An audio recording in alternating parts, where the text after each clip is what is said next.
Hey everybody, welcome along to the Monkey Barrel Comedy Chat Show, the wonderful podcast, and I can say that because I'm here every week and it is wonderful, where every week guests visiting Monkey Barrel Comedy or comedians that perform Monkey Barrel Comedy come in, sit down, and we have a little chat, ask them some silly questions, and this week we've the wonderful, it's MC Hammersmith. Hello.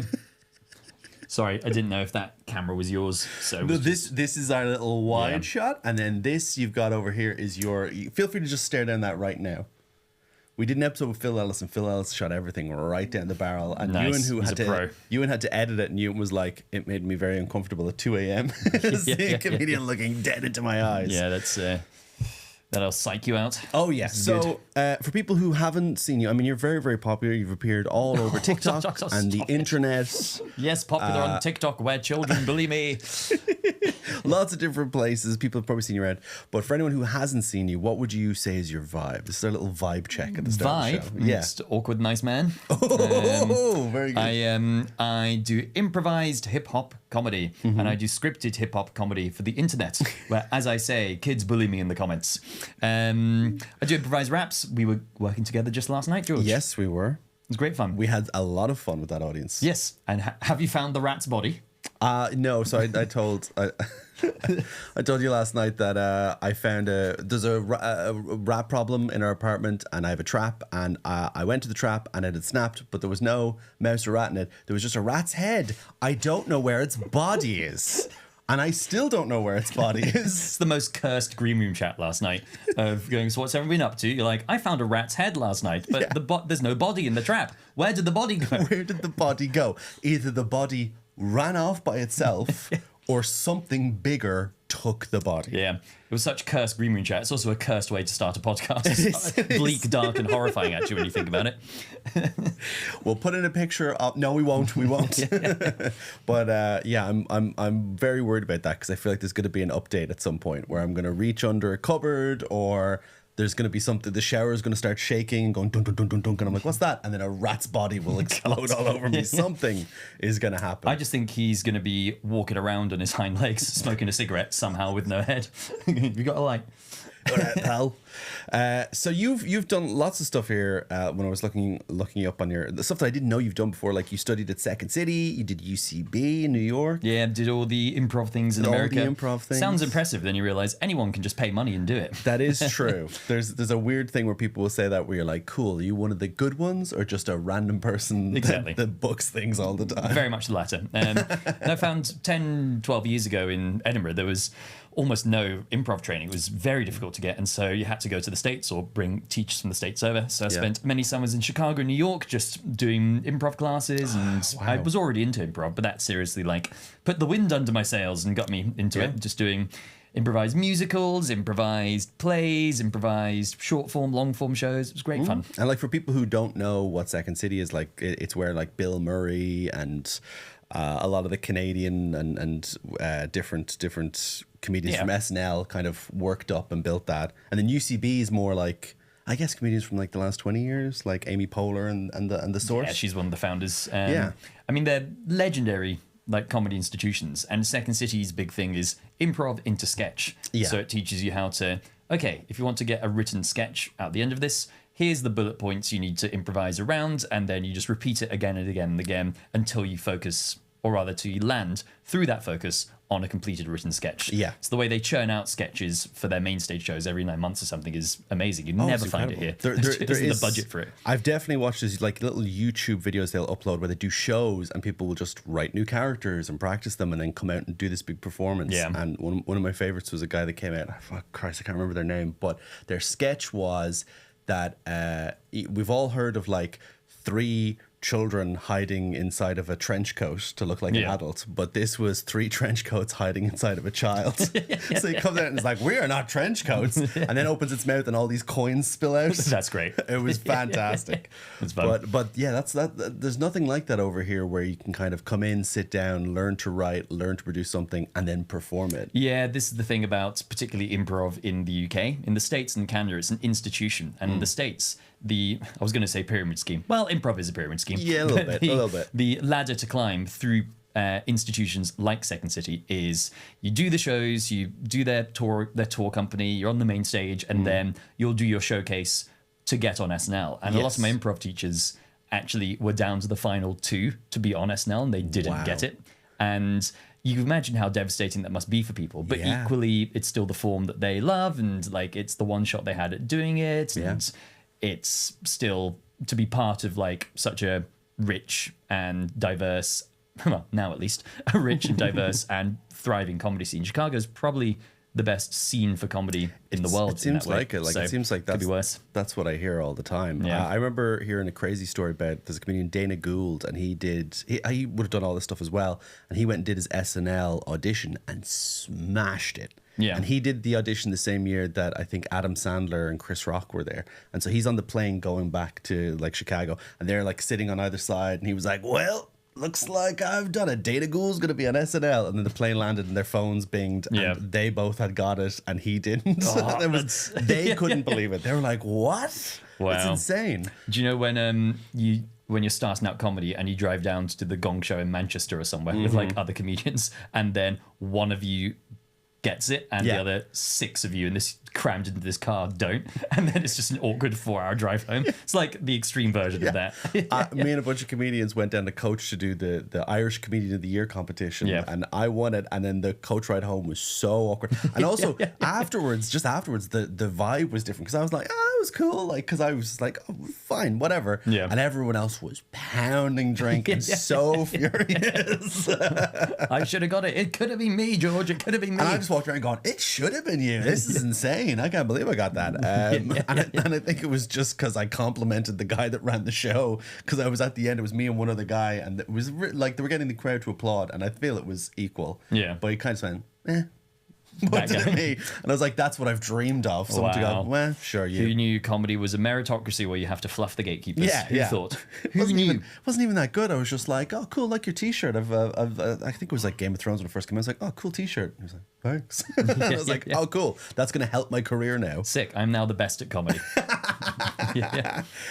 So to settle you in, we're going to jump into the social media time machine, and we're going to jump back to one of your old posts. Here we go. This is from the 28th of August 2023. Here's this picture. Wow. It's you bloody crowd surfing.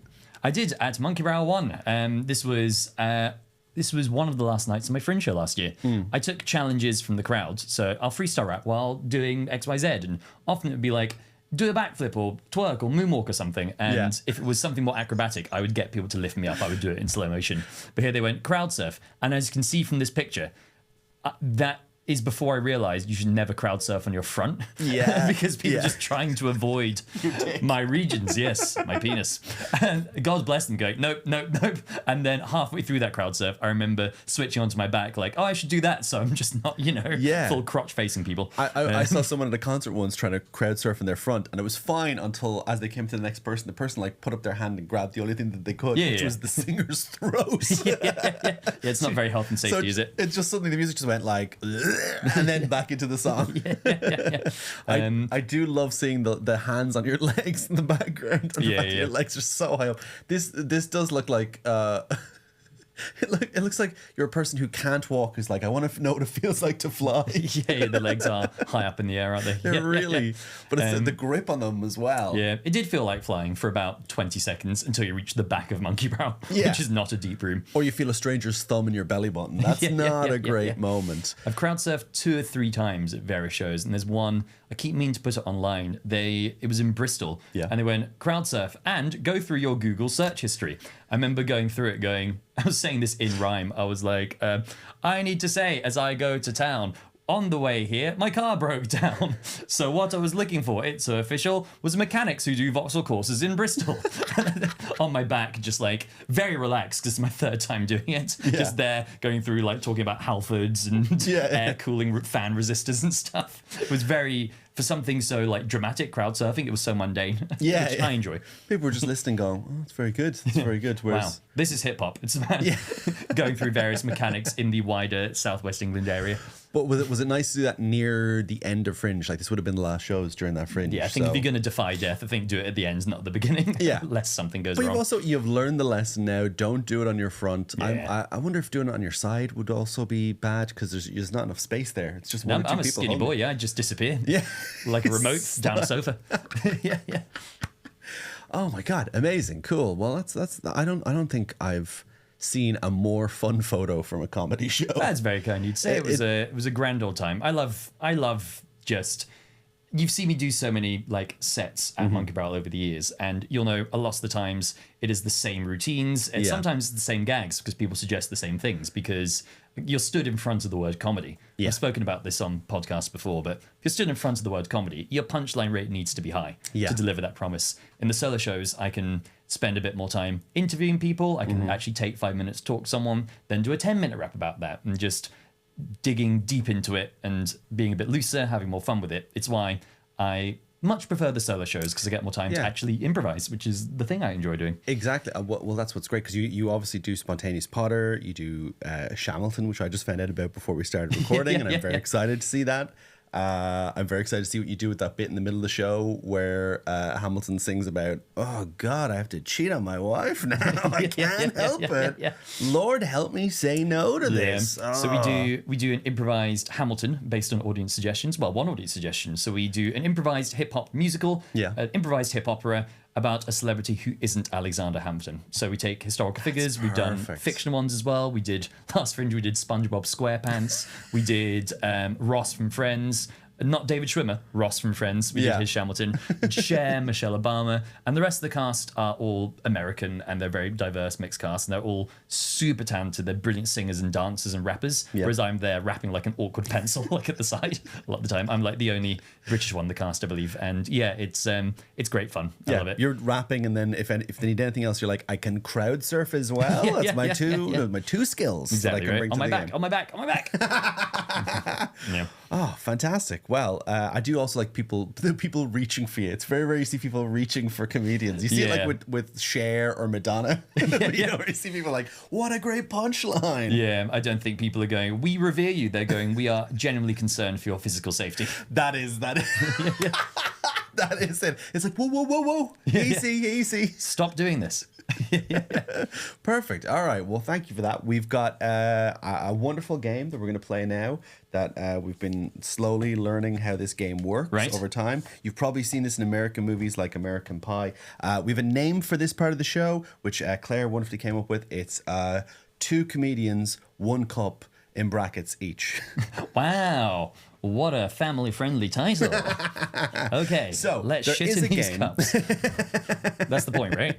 I don't know what that video. I didn't even understand the reference when Claire said it. So yes, flip cup. You have to flip it, and it has to land like this. This is great for an audio medium. Oh yes, absolutely. So when you win, you do need to be very much like, MC Hammersmith have won. Okay, right. But basically, we've 2 embarrassing questions. Our embarrassing questions today are: what is the worst rhyme you've ever done live? Or the other question is, what's the most awkward audience interaction you've ever had? I think I know the answers to these immediately. Immediately, good. So you can choose which one you want to answer, or you can choose both, and then we can both. Right. Do we flip the cups and then I answer? What's the structure? Well, we're gonna flip these cups right now, and you can choose which one of those, or both if you've got something, because sometimes people don't want to answer them. So 3, 2, 1. Neither of us. This is yes. I choose both. I'll have my second go. Yeah, you win. What a great game. It's a great game. And for people at home who are like, why do they keep dropping stuff on the table, listening the audio format, that was the cup game. Love that. Explain it again. Apparently you're almost unbeaten, you were saying right before the old recording. I got beat by Rosco last week, and I think Mary-Elaine a week before. Mary-Elaine's got left-handed, so that feels unfair because I'm trying to cheat by being right-handed. And she's famously so coordinated, so you never stood a chance. Yeah. Well, no, because it flipped up, hit the ceiling, knocked off each wall, and then landed down. That'd be it. And I was like, all right, okay. Now, the most awkward rhyme I've ever done. So people say nothing rhymes with orange, but like if people give me random words to rhyme with, I tend not to take this word with me now because I've done it so many times. But if it comes up, I'll be like, sure, it's an easy own goal. Because in my accent, you could argue orange rhymes with knowledge. It's the same vowels, different consonants. So it's a tenuous half rhyme. But I've noticed if you do it with commitment, nobody bats an eyelid. Although, in fact, 2 days ago, I was retelling how a couple met. They met on Tinder and have a new routine where people can buzz or ding with like a couple of buttons I give them to guide whether I'm doing the rap and retelling the story correctly. So I was going, It was one night in winter. I was auto-tuning this, setting up that rhyme for, and then they met on Tinder. And he went, as I got to the end of the first line. I went, I'm trying to... All right. It was one night in summer. Ding. When they met on Tinder. Ding. I'm like, good. Seamless. If you do it with commitment, no one's going to notice. Yeah. And also the fact that the guy was like, ding, I liked it. I see what I did there, and I'd like to commit to the next bit and be on board with it. That's a team player for sure. The most awkward audience interaction I've ever had was I don't want to brag, George, but before the pandemic, I did the gala opening of a Indian steak restaurant in Glasgow. Don't want to brag. So many emotions in that sentence. I know, right? Gala, I was like, wow. Right. The guy still follows me on Instagram. Can't remember his name or the name of the steak restaurant, but after the podcast, we can insert it here. Shout out to the steak restaurant because their food is banging.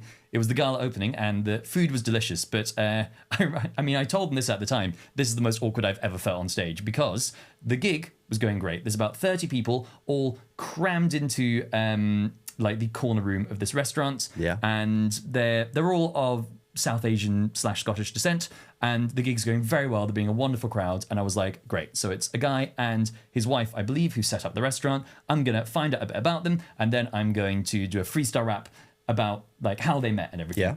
And I've done that routine loads. And I went, so you two, how did you meet? And she went, it was an arranged marriage when we were 12. And I went, oh, well, I know nothing about this. I know nothing about the institution of arranged marriage. I know it is still, I believe, statistically, the most popular form of marriage in India, I think. Yeah. I might be wrong on that, but You're I think at that point of true. like, I don't know enough to criticize this, but I would like to back away. Yeah, or even celebrate it. I know nothing about this. I'm like, is that a good thing, a bad thing? Like, a good thing. It's how we met each other. I'm like, cool. And I just stand there, the only white man in the room. And I went, I just want you to know that I'm standing on the precipice of accidentally saying so many hate crimes right now. Yeah. Just by saying the wrong thing or like not knowing enough about this. And so I had to just abandon the routine because we were running out of time. I'd spent too long setting up. I went, actually, I'm not going to do that. That's the end of my set. Bye. Which I think everyone found amusing, but I was sweating. I went, I'm just always so like scared of saying something offensive when I freestyle. Like, obviously not like saying, not like dropping slurs or anything, but like unintentionally. Yeah, but just like saying something that is culturally incorrect or handles a situation like that badly, because I am the most privileged man in the room and I don't want to punch down accidentally. So, especially when you're just like, oh, I just said that because it rhymes with this other word I'm trying to think on my feet, but people would see that and be like, no, you meant every word of that. And to be honest, I think the advantage of having generalized anxiety disorder, which I do, is I'm so scared of making a mistake, I don't even get 10 steps towards a shadow of it being a possibility. Yeah. So at least that is a built-in defense mechanism. I tell myself as I sweat in the mirror on the way back from the gig. Yeah. Looking in my car mirror like, oh God, was that the right thing?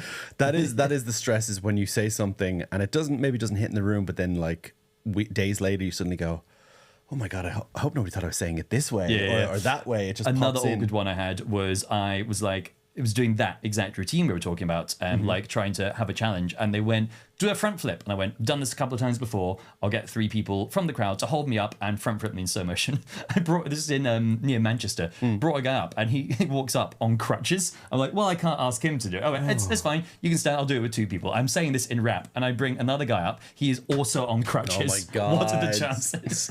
And I'm like, they both got broken legs. I'm like, look, there's no easy way to say this. You gotta sit down. There's no easy way to say this. Yes, because of your physical ailment, you are excluded from having fun. Yeah, I don't believe in God, but sometimes I'm like, is Loki the trickster god real? Because sometimes things happen. You're like, this is insane. I lost the improv lottery. Yeah. How does this possibly work? I remember doing it was quite an awkward moment where I was doing a show similarly in the back of a restaurant in Glasgow. Oh my God. And there was 5 people there, and 2 of them were quite old ladies who had just won this competition on Facebook and had gotten tickets for free. And then there was 3 girls there who just kind of wandered in from the restaurant part, and it was just a weird, like, I thought, like, we're not going to do this show for 6 people, right? Yeah. The show still went ahead, and so at the end I'm having to go on at the end. It's just so weird, and the host guy who's running the whole show takes a little break before the headliner, which is a terrible idea when there's 5 people there. So I come on stage and there's now 4 people, and I go, oh, where's the other girl? And they looked disappointed, like, ugh, she's in the toilet crying because she said we've ruined her birthday. Oh my God. God, you're I was like, this is the birthday? Yeah. I was like, also, can I just go in the bathroom and cry with her? That's that's an option. I'm also having a bad day, actually. Yeah, you and me both, sister. This isn't great for me either. I was like, you're insane. Yeah, having that as a birthday idea, that's wild. Wild to just be like, let's go to a random restaurant and have some steak and then randomly walk into a back room and watch comedians we don't know and don't want to know.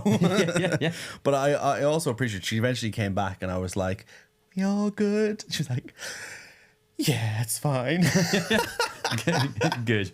That's the enthusiasm I want for a comedy show. Is like, good. Screams merriment and mirth, doesn't it? Let's hear your little jokes. It's really funny.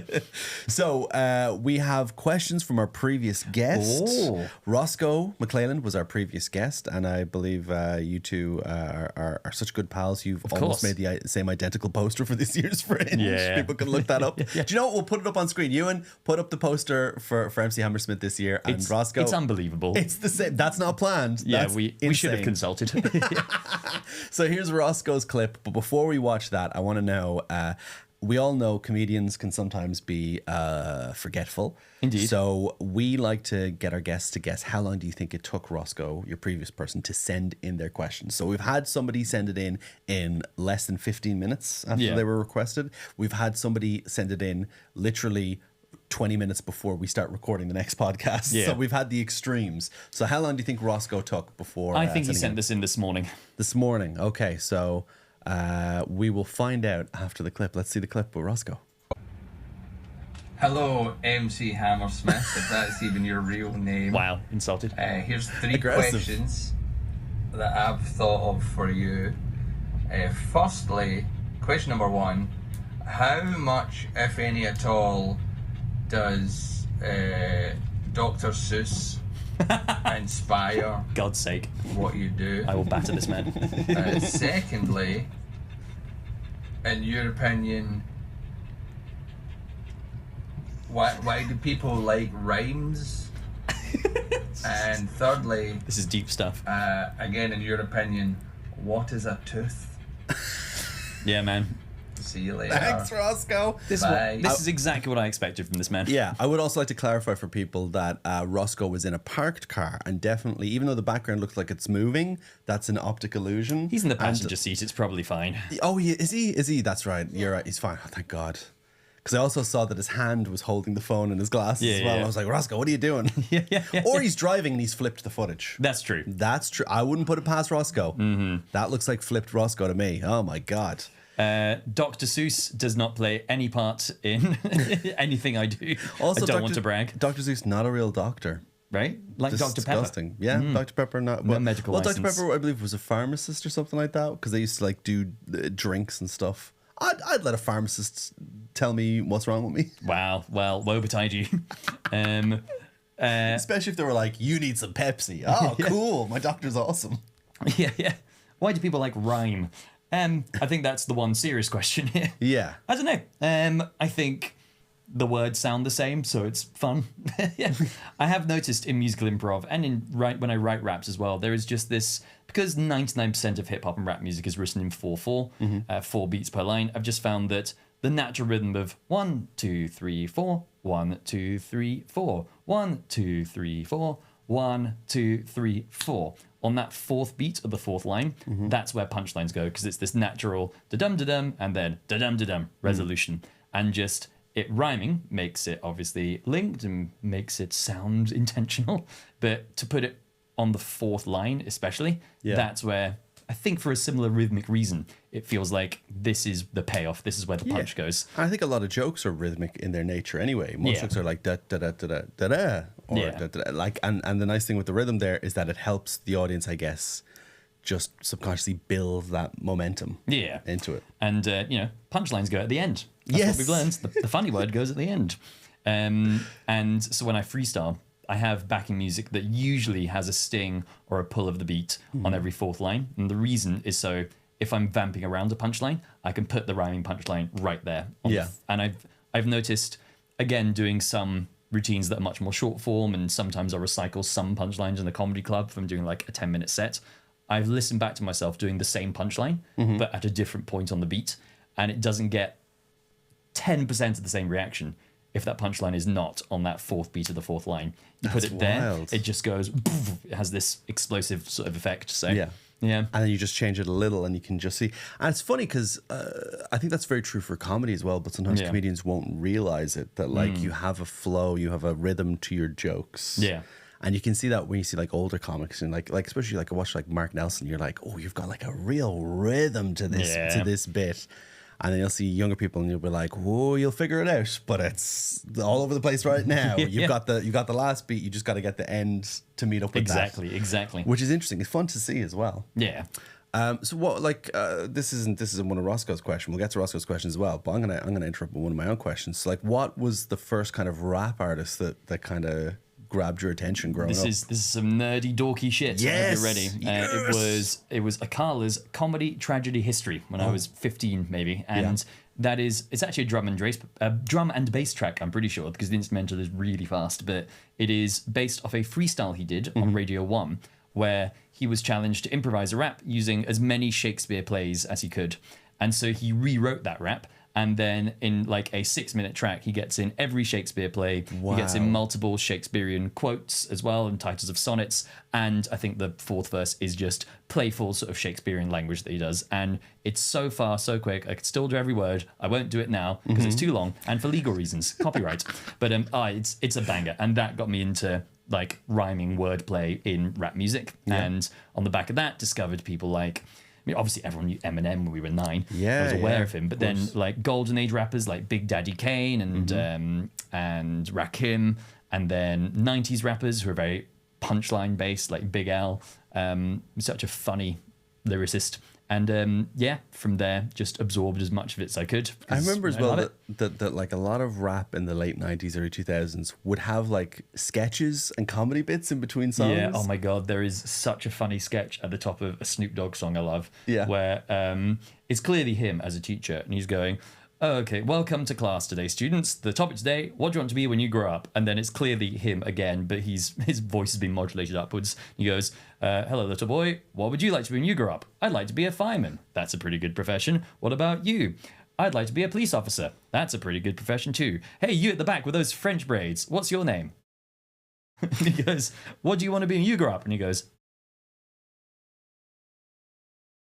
and the beat drops. It's very funny. I remember like at the time being like parties and someone like would have that play and obviously would just play the CD, so play that version, and I would hear people going like, I want to be a motherfucker, and everyone would sing along to those parts. Yeah, it's so funny. Okay, and I think that's why I love gangster rap. I think it is the G-Funk production on it, the 90s like West Coast. It's the swing and the rhythm they have to it. It's why I love Snoop Dogg. He's so funny. And there was no real rules to it. Like, yeah. I remember some albums where it was like, that was like 3 sketches in a row. What are they doing? You can't do that. Snoop still does it. He did a track last year and it opens and he's in a spaceship. I think Ice Cube is in there as well. And they're in a spaceship and he's going, so where are we going? And he goes, we're going to the planet Snoop, where all the bitches is blue. And then dancing on this planet with like these blue women. It's fucking funny. He just doesn't care. Well, it's funny that like that would have been we heard growing up, and now I think for younger people now it's things like rap battles through history on YouTube, which I know you've written for. Yes, I wrote for season 6 and 7. Yeah, so that's crazy that you've kind of passed on that. There's going to be people who've seen that and then seen you rap that will be inspired by that. Well, because I do a lot of like punchline heavy, like scripted hip hop comedy, I try and do a punchline every line for retention on the old algorithm. Yeah. And because a lot of my editing is like I'll swoop in, then swoop up and down. Every other comment reminds me of epic rap battles of history, and I'm like, well, I literally know those guys and wrote for them, and the similarities are more closely related than you think. Yeah, it's not similar; it's the same. Yeah, exactly. They did their concert in Glasgow a few months ago, and we took Epic Lloyd out for a battered pizza because he'd never had a deep fried pizza. Joy! I know, and he was like, "This is the worst thing I've ever eaten." I'm like, yes, mate.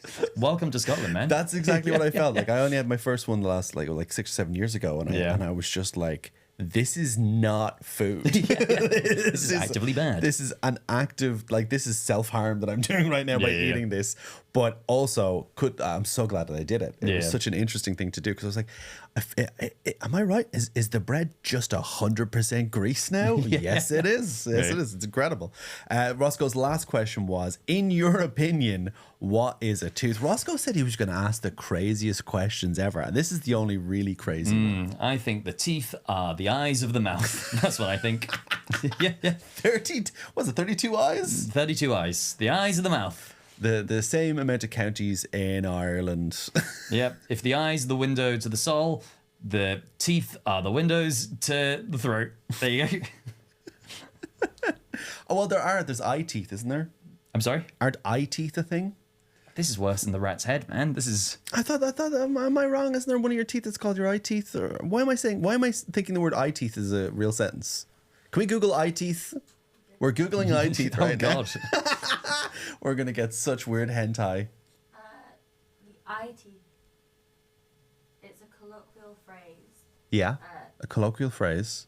For canine teeth. For canine teeth? For canine teeth. There you go. What the fuck do I know about canine teeth? You see, it's not all about jokes. Sometimes it's about learning. That's all right. It's because they align with your eye. Ah. Yeah, but some of my teeth align with my eye. These ones. The canine. The canine teeth. Wait, I got so confused. You mean canine teeth in your mouth? I thought you meant dog's teeth. I was like, what the fuck do I know about dog's teeth? No. Okay, canine teeth. These ones here. Eye teeth. Good. I was actually right. Great. I'm a smart person. I know the sentence after that made it seem like I'm a dumb person, but I'm a smart person. Only we had a pharmacist here to tell us these medical terms. You know what I mean? Sounds like you're going to need a Dr. Pepper for that. Yeah. Okay, well, we've learned a lot throughout this episode, but we need to learn one more major thing. How long did Roscoe take to send in that clip, Claire? 3 hours and 10 minutes. 3 hours. He did it immediately. Yeah, very, very. For Roscoe, that's immediately. Yeah. Fair play, man. Well done. His work ethic has really improved over the years. This is great. That's why he didn't have time to make he was like, oh, my questions are going to be so crazy. Your mind's going to leak out through your mouth and over your canine teeth. Grotesque. Very disturbing. But no, they were great questions. Thank you, Roscoe. And please do follow Roscoe and check him out on Twitch and everything. So what shows do you have coming up in the next few months you'd like to tell people about? I know you're doing the Fringe, obviously. So many. My Edinburgh Fringe run starts next week from when we're recording this, so it's every day in August apart from Tuesdays. Fuck Tuesdays. Fuck Tuesdays. I'm like a reverse Garfield. Fuck Tuesdays, man.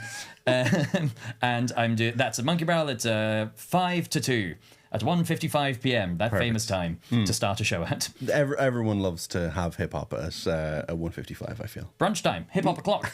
And then I'm doing Shamilton, and that's at 5:30, and that's an improvised hip opera based on a celebrity the audience shouts out. I'm also doing Spontaneous Potter for like 5 shows, I think, because it clashes with Shamilton, and that is at a similar time as Assembly. Should know this by now. And Baby Wants Candy, which is the same company as Shamilton, just doing a regular improvised Broadway musical, not hip hop themed, and that's at 8-ish. I can feel the producer being like, learn the time. But people can look you up online and find all that. Look for MC Hammersmith. It's a very easy name to find. Yes, indeed. And also, you put out a music video every week. Doing a 60-second rap every Monday for an entire year. Yeah, and you've been smashing it. Like, thank you very much. They've been so great. I mean, thank you, man. You know, it's quantity over quality, but sometimes they bang. Yeah, what can I say? It's that thing of at the end of the year, you're going to have that big catalog of 52 videos. That you know what? We're releasing the first 26 as an album right now, and the other 26 are going to come out in December or January. And wow! I've realized, and this is. You'll find this on the album itself. We've all the tracks are like... There's a little sketch where you say, I want to be a motherfucker. Yeah, almost. It is... All the tracks are 59 seconds long because YouTube Shorts can be maximum 60 seconds. So they all have to be 59 seconds. But Spotify will not allow you to put an album on Spotify if the tracks, on average, are less than 60 seconds long. Oh my God. Well, how do I do this? So we've added like a second of silence at the start and beginning, but that still isn't quite enough to pad it out. It needs to be comfortably over 60 seconds. So I've released a 26-minute bonus track, which is just me listing my favorite service stations going going, you don't need to listen to this. I'm doing this to get over a numerical hurdle. Oh my God. I feel like in a podcast in 20 years, some rapper's going to be sitting here saying how that was their moment that they realized they wanted. That's when I knew I liked rap music, when MC Hammersmith was listing the virtues of Oxford services. Okay, well, definitely please follow MC Hammersmith online. Go see the shows. If you want to see comedy at Monkey Brow Comedy, there's shows every night of the week. I host the 5 p.m. shows on Saturday. If you want to see me a little bit more frequently, I stream live on twitch.tv/Fox Comedy every Sunday to Thursday with lots of silly fun. We'd love to see you over there. But from myself, from MC Hammersmith, from Claire, from Georgia Tech, have a wonderful time and good night. Bye. There's something hiding under the ice, imitation of a sound. There's something standing behind the door. Would you like